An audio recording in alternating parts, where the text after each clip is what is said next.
Encouraged by the country's growing civil society, the Indonesian government agrees to bilateral talks with the UK, aimed at combating illegal logging.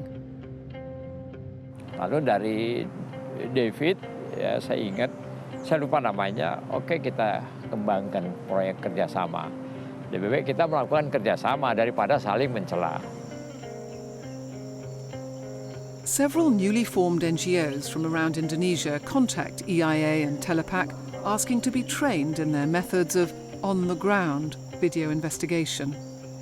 We realised that the training that we could give to groups all around the country would motivate them, would mobilise them in their own way, for their own issues, for a long time to come.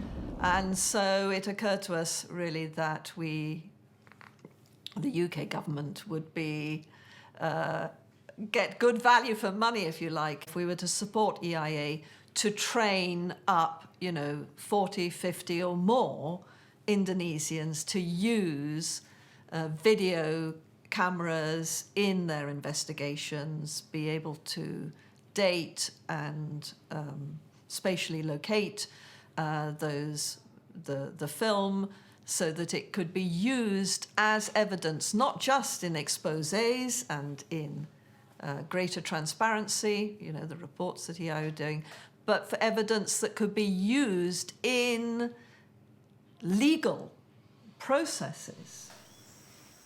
The NGOs develop and roll out a series of basic field training workshops. We sort of go out to the regions and bring together 10 or 15 local NGOs, and we show them basic use of photography and film and some undercover techniques and safety and security, which would embolden them and give them the skills they needed to start campaigning against illegal logging in their areas. And because Telapak had such a fantastic network of people over the country, it was going to prove over the years to come a vital part of information coming in, photographs coming in, video coming in. Over the next 8 years, EIA and Telapak run many similar and more advanced training courses for NGOs all around the country.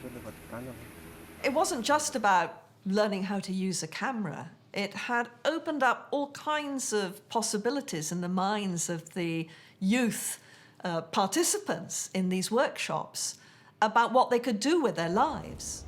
Dan beberapa organisasi terutama yang memang menunjukkan minat dan kapasitas untuk menjadi semacam service provider, EIA dan Telapak kemudian memberikan pelatihan lanjutan, yaitu berupa pelatihan editing. Sehingga mereka bisa mengemas informasi-informasi dan bukti-bukti yang mereka peroleh dari investigasi lapangan mereka menjadi produk kampanye yang bisa dilakukan untuk kampanye mereka di tingkat daerah ataupun nasional ataupun internasional sebetulnya. Over the next year, EIA and Telapak dispatched teams of investigators on numerous field trips to Sumatra and Borneo.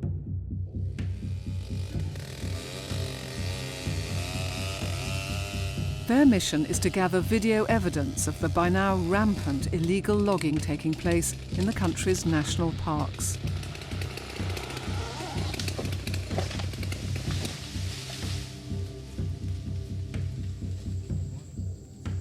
One team returns to Tanjung Puting to see if illegal logging in the national park has stopped or tailed off following the release of the final cut.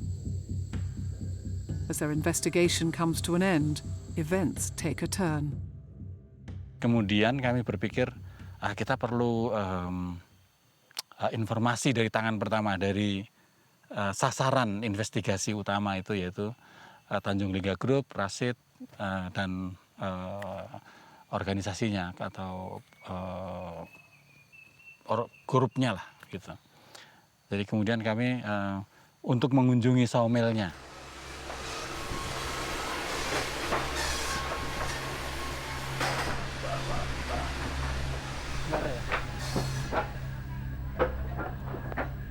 Going to Java?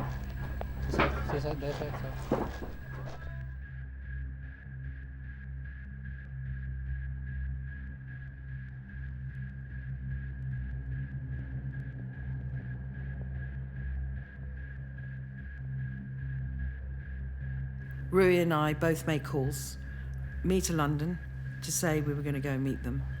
And he rang the office in Bogor with Telapak.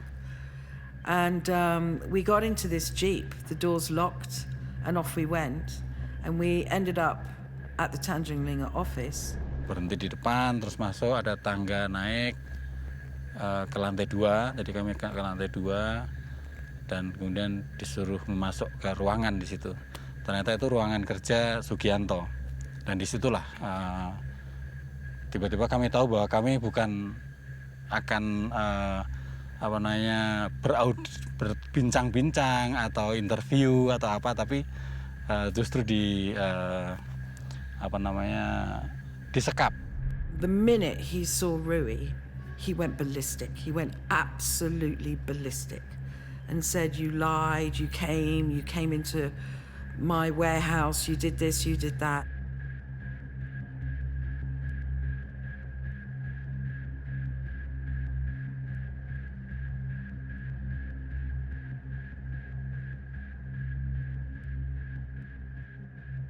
The whole thing really started to escalate. I mean, it just went from walking in the room to zip. There was a lot of violence. Rui was punched and hit. There was a lot of shouting and screaming. Dipukuli, barang-barang direbut, dirampas segala macam ya. Jadi itu dipukul dan diinjak berapa kali, ditodong. But the moment I really thought we were in real trouble was when Sugianto picked up his pistol and he slammed it down on the desk in front of us. And he said something like, "I can kill you now, and me, I will just go to jail, but I'll be alive," or something like that. And, you know, by this stage, I was really, I won't lie, I was absolutely terrified. Nah, di situ ada perasaan, inilah akhirnya hidupku gitu kan, semacam itu. Tapi mungkin hanya sedetik, 2 detik. Mereka merasa menguasai seluruh aparat ya. Polisi, tentara, pemerintah itu berada di bawah kekuasaan, di bawah kendali mereka. Jadi mereka, kita suruh polisi untuk sidik, untuk proses mereka biar mereka di penjara gitu-gitu. I do remember being marched down the stairs, really relieved that we were out of that room, not quite sure now we were in the hands of the police whether that was a good or a bad thing. And they had a flatbed police truck and they put us on the back of that. And I was very scared then because I thought someone might shoot us or kill us on the way.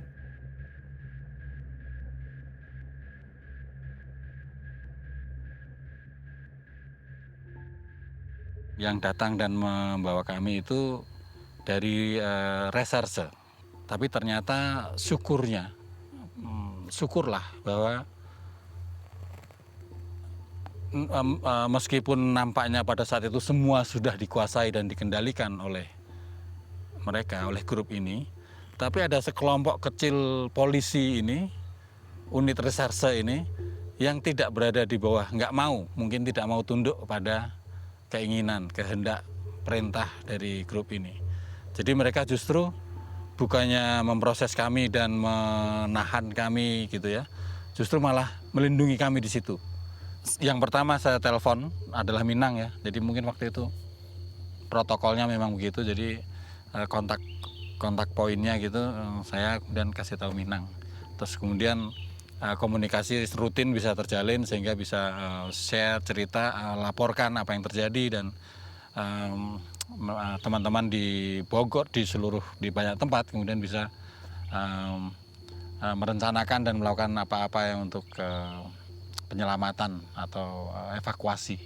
Mungkin ketahuan bahwa bukannya kami disiksa di polisi, malah dilindungi di polisi, maka kantor polisi itu kemudian dikepung oleh preman-preman, oleh massa banyak sekali dengan bersenjata dan lain-lain mengepung kantor itu. On the second day, when Sugianto's lawyers came with a film crew from a television station, we realized then what it was that they wanted from us. They wanted me to go on television with Rui and say that we had lied and that the final cut was all lies and we'd made it up, and that in fact Tanjung wasn't doing any of these things. Now that I knew what they wanted, I knew I wasn't going to give it to them. And what we did was, I told them that I was not in a position to make a statement like that without permission from my board. And they bought it.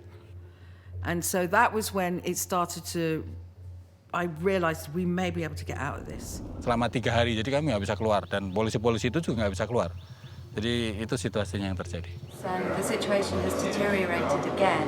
The police are arming themselves with rifles. Jadi disimpan di situ di ruang kepala reserse. Kalau mau ke toilet misalnya, itu ada polisi atau petugas yang bawa senjata, nganterin sampai ke pintu gitu-gitu. Jadi waktu itu emang sangat sangat. We've just been told that they are going to mobilise the Navy and military troops in order to help get us out. Kantor polisi itu kemudian dikepung oleh preman-preman, oleh massa, banyak sekali dengan bersenjata dan lain-lain, mengepung kantor itu.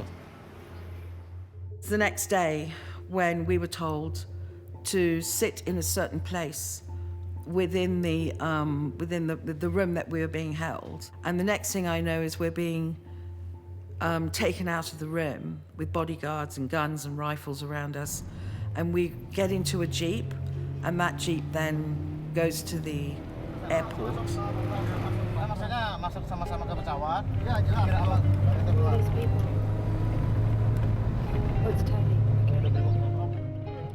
We got to the airport, and there were a lot of people standing alongside the runway, and there was the sight of this wonderful little plane.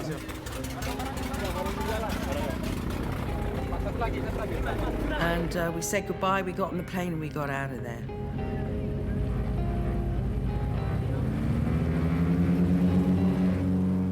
It wasn't until afterwards that we realized exactly what was going on behind the scenes and how many people were really doing so much to get us out and to save our lives.